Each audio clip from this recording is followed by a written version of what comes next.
દોસ્તો, હાલમાં જ અનંત અંબાણીની પદયાત્રા ચાલી રહી છે. આપણે જાણીએ છીએ દ્વારકા સુધી તેઓ ચાલીને જઈ રહ્યા છે. ત્યારે હવે અનંત અંબાણીની સાથે એમની વહુ એટલે કે રાધિકા મર્ચન્ટ પણ પહોંચી ગયા છે.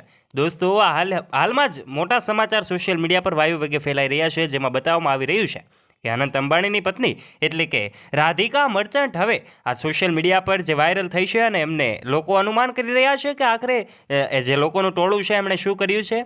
તો આજના વિડીયોમાં આ તમામ બાબતો જાણવાનો પ્રયત્ન કરીશું. સાથે એ પણ જાણીશું કે રાધિકા મર્ચન્ટ અનંત અંબાણી સાથે કેટલા કિલોમીટર ચાલે છે અને આખરે એમણે અનંત અંબાણીને શું કહ્યું. શું તમે આ તમામ બાબતો વિશે જાણવા માંગો છો?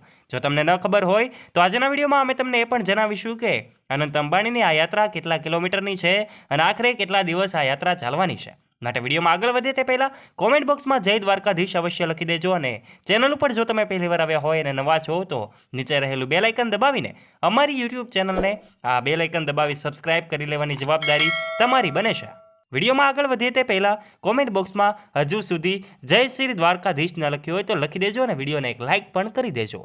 દોસ્તો, આપણે જાણીએ છીએ અંબાણી પરિવારના દરેક લોકો ચર્ચાનો વિષય બનતા હોય છે. એમાં પણ ખાસ કરીને અંબાણી પરિવારમાં મુકેશ અંબાણી અને નીતા અંબાણીના સૌથી નાના દીકરા એટલે કે અનંત અંબાણી તો ચર્ચાનો વિષય બને જ છે. એમના લગ્ન જીવનથી લઈને આમ તો જોવા જઈએ તો એમનો પ્રી વેડિંગના કાર્યક્રમથી લઈને અનંત અને રાધિકા જ્યારથી ચર્ચામાં આવ્યા છે એ પ્રી વેડિંગ કાર્યક્રમ હતો ત્યારબાદથી લઈને અનંત અને રાધિકા એમના લગ્ન સમારોહ હોય, એમનું બર્થડે પાર્ટી હોય કે પછી અંબાણી પરિવારમાં કોઈ પણ ફેસ્ટિવલનું સેલિબ્રેશન હોય, હંમેશા અંબાણી પરિવારમાં આ બંને એટલે કે અનંત અને રાધિકા ચર્ચાનો વિષય બનતા હોય છે. ત્યારે અનંત અંબાણી જે પણ કાર્ય કરે છે એમાં એમની વહુ રાધિકા મર્ચન્ટ હંમેશા સપોર્ટ કરતી જોવા મળે છે. ત્યારે હાલમાં જ અનંત અંબાણી એ ખૂબ મોટી પદયાત્રા કરી રહ્યા છે અને તેમાં આજે રાધિકા મર્ચન્ટ જે છે એ પોતે પહોંચી ગયા છે અને એમની સાથે સપોર્ટ કરી રહ્યા છે. અને એમણે એવું કહ્યું છે કે જે જાણીને સૌ લોકો નવાઈ પામી જાય. અનંત અંબાણી ક્યારેય પણ થાકવાનું નામ નથી લેતા, કારણ કે હંમેશા તેઓ શ્રદ્ધા અને આસ્થા સાથે ચાલતા હોય છે. ત્યારે અત્યારે તેઓ જ્યારે નીકળ્યા છે ત્યારથી જ લઈને સંકલ્પ યાત્રા એમની જે છે એ દ્વારકા સુધીની પૂર્ણ થશે. થોડા દિવસો જ હવે બાકી છે, ત્યાં પહોંચીને પણ એનો ખૂબ સારો એવો નિત્યક્રમ રહેવાનો છે. ત્યારે હાલમાં રાધિકા મર્ચન્ટ એમની સાથે પહોંચી ગયા છે અને રાધિકા મર્ચન્ટે અનંત અંબાણીની યાત્રામાં એમને હર હંમેશ મદદ કરવા માટે કહ્યું છે. હું તારી સાથે છું અનંત, એવું કહીને એમને ખૂબ આશ્વાસન આપ્યું છે. અને ત્યારબાદ તેઓ બંને એક દિવસ માટે યાત્રામાં સાથે ચાલે છે અને એની તસવીરો સોશિયલ મીડિયા પર ખૂબ વાયુ વેગે ફેલાયેલી પણ જોઈ શકાય છે. તમે પણ જોઈ શકો છો.